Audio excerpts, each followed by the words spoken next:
you know, trans kids, this is it right here. That's the coach. Trans kids belong. They had a conversation together. They walked up to each other. They had the talk. And by the way, just so you know, we did not know this. I Googled to see which side Cheryl Reeve is on. She's actually lesbian. Nothing wrong with that. But they're having a conversation here to the left. That's Sophie and her talking. Then the post-game interview, she's being interviewed, the coach, and the question is asked. And here's what the coach had to say of the opposing team. If you can go to what the coach had to say of the opposing team in the post. Buddy, stop whatever you're doing and listen closely, because the landscape of women's basketball has seemingly shifted overnight. We are witnessing what many are calling one of the most explosive, emotionally charged, and controversial moments in WNBA history. Behind closed doors, far from the flashing cameras and roaring crowds, Caitlin Clark has reportedly reached her breaking point. For weeks, the media has been buzzing with stories about growing tension, physical play, and what many viewed as ongoing disrespect toward the Indiana Fever. However, few people expected the situation to escalate the way it reportedly did inside the locker room. The latest reports have fueled intense online debate, claiming that Caitlin Clark has finally broken her silence. According to these reports, following the controversy surrounding WNBA coaches and the Trans Kids Belong protest shirts, Sophie Cunningham allegedly became the focus of significant criticism.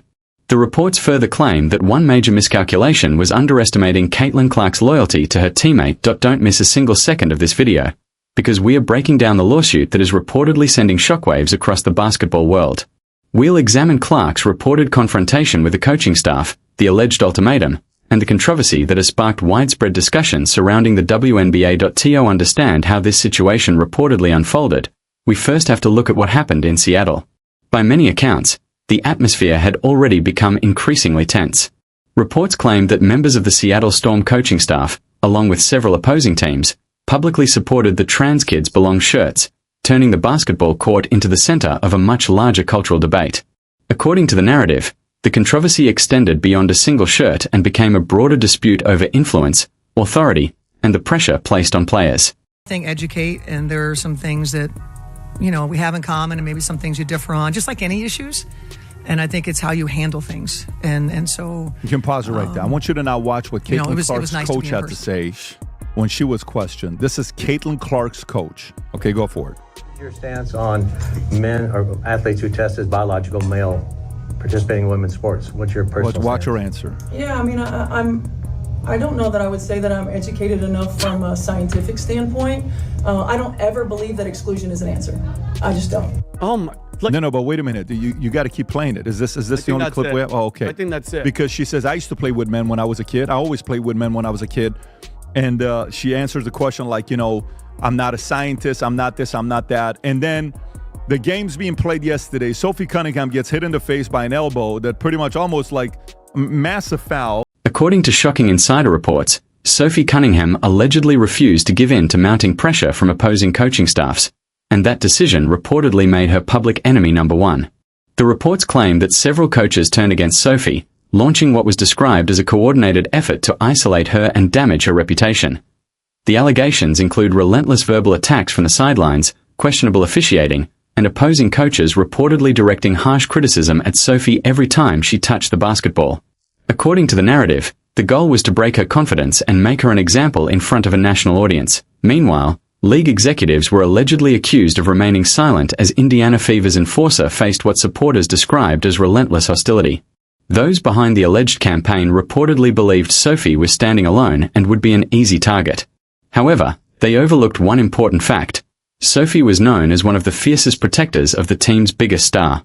And, according to the story, when someone targeted the protector, the superstar was bound to respond. The situation reportedly reached its boiling point in what some accounts described as one of the most dramatic locker room moments in professional basketball. Following an intense game marked by alleged harassment directed at Sophie from the opposing bench, the Indiana Fever returned to the locker room under an overwhelming cloud of tension. According to witnesses, Sophie, who was known for handling adversity with a smile, appeared visibly shaken by what was described as an unprecedented level of disrespect from opposing coaches. For months, Caitlin Clark had reportedly remained silent. She absorbed the hard fouls, ignored the criticism, and continued focusing on basketball. But seeing her fiercely loyal teammate pushed to her emotional limit was, according to these reports, the final straw. Witnesses claimed the lock. A room under an overwhelming cloud of tension. According to witnesses, Sophie, who was known for handling adversity with a smile, appeared visibly shaken by what was described as an unprecedented level of disrespect from opposing coaches.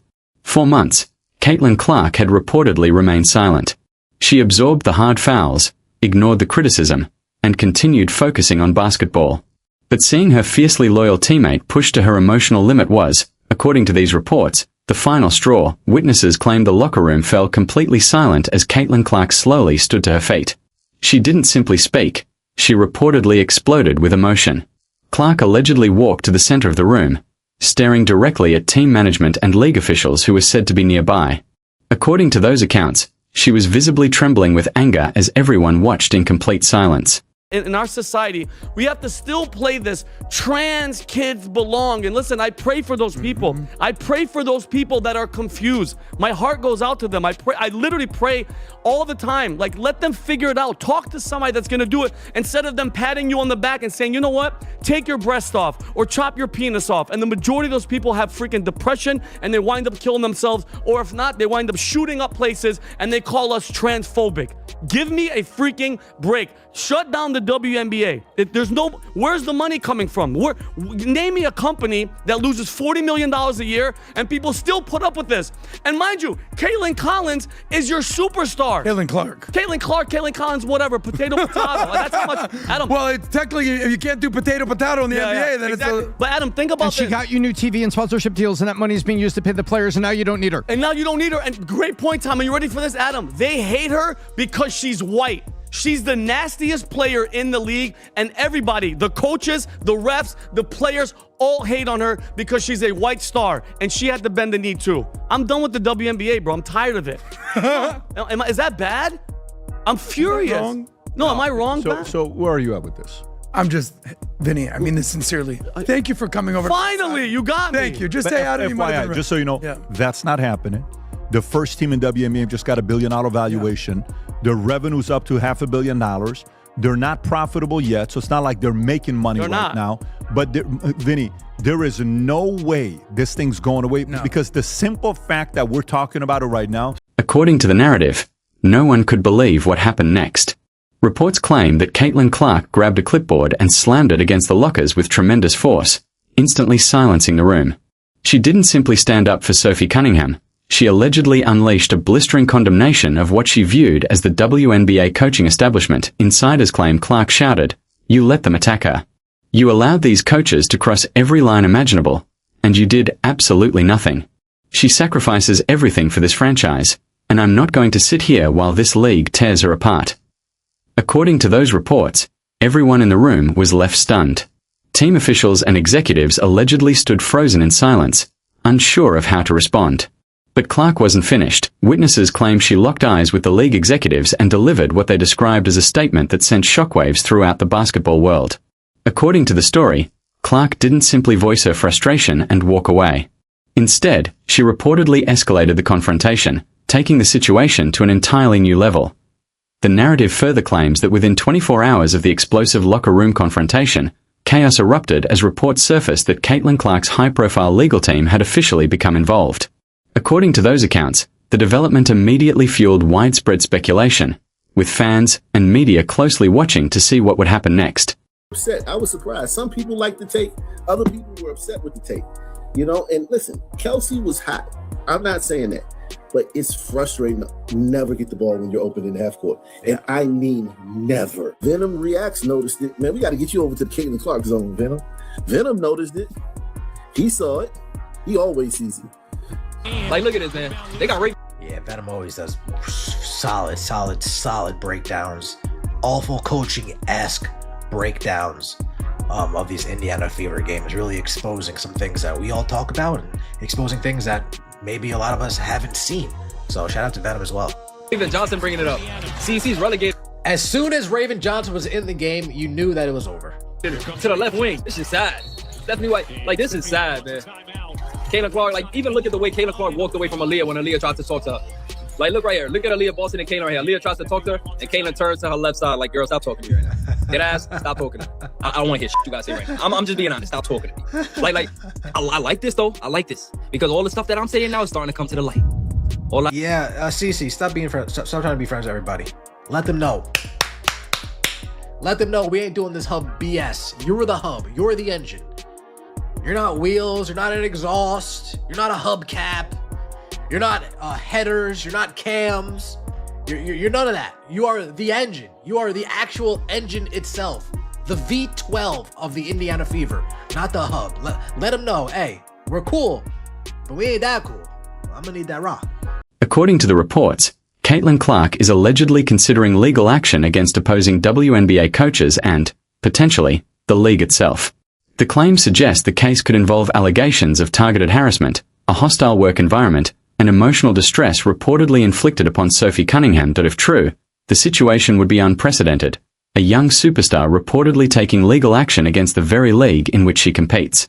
Insiders further claim that Clark's legal team has already issued a formal cease and desist letter to members of the Seattle coaching staff and the WNBA commissioner, dramatically escalating the controversy. According to those reports, the warning delivered alongside the alleged legal action carried a powerful message. Clark's position was described as unmistakable. Don't target Sophie again. Don't intimidate her. Don't disrespect her. And don't ever try to humiliate her on my court. If this continues, I'll fight back with every legal option available and hold this league accountable. Those alleged statements quickly fueled intense debate across the basketball world, with supporters and critics alike closely watching for any official response from the league or those involved. Hills. The WNBA has basically said this is the hill we're willing to die on, because the L, the G, the B has been grouped in with that T, and they need to basically protect that T. And in the NBA, because I'm the local NBA guru over here, we know. Yeah. You know, they say, you know, you live by the NBA. You say you live by the 3 and you die by the 3, right? So the women of the NBA are gonna die on this hill if it's the last thing they do. And they're not double dribbling. They're doubling down on this nonsense. And at this point, I'm not angry. I'm not upset.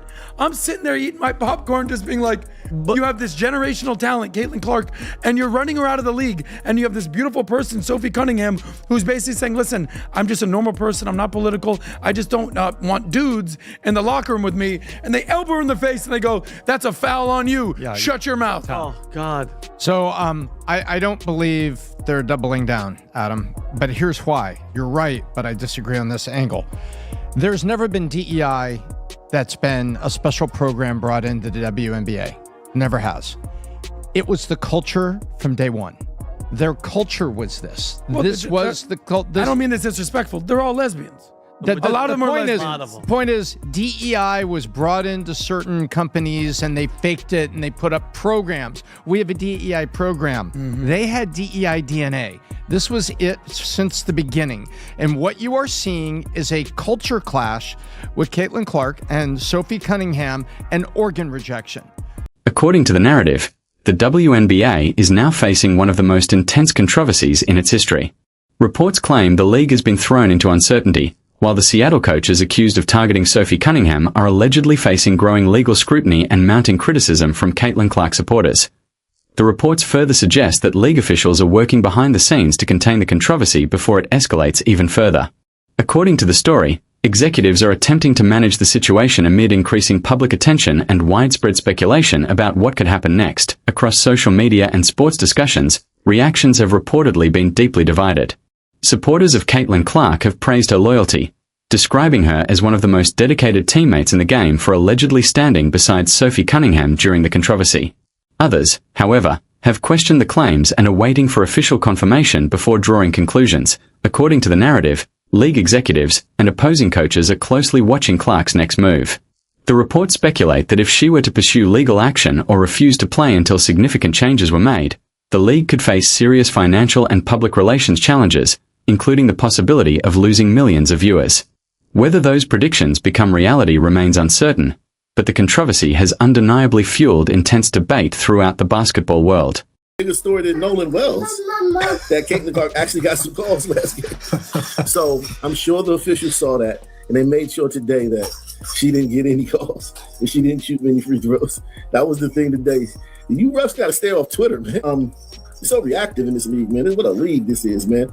But yeah, this was all game. And I get there at home and I get that, if you call that every time, all Minnesota's guards will file out in the first quarter.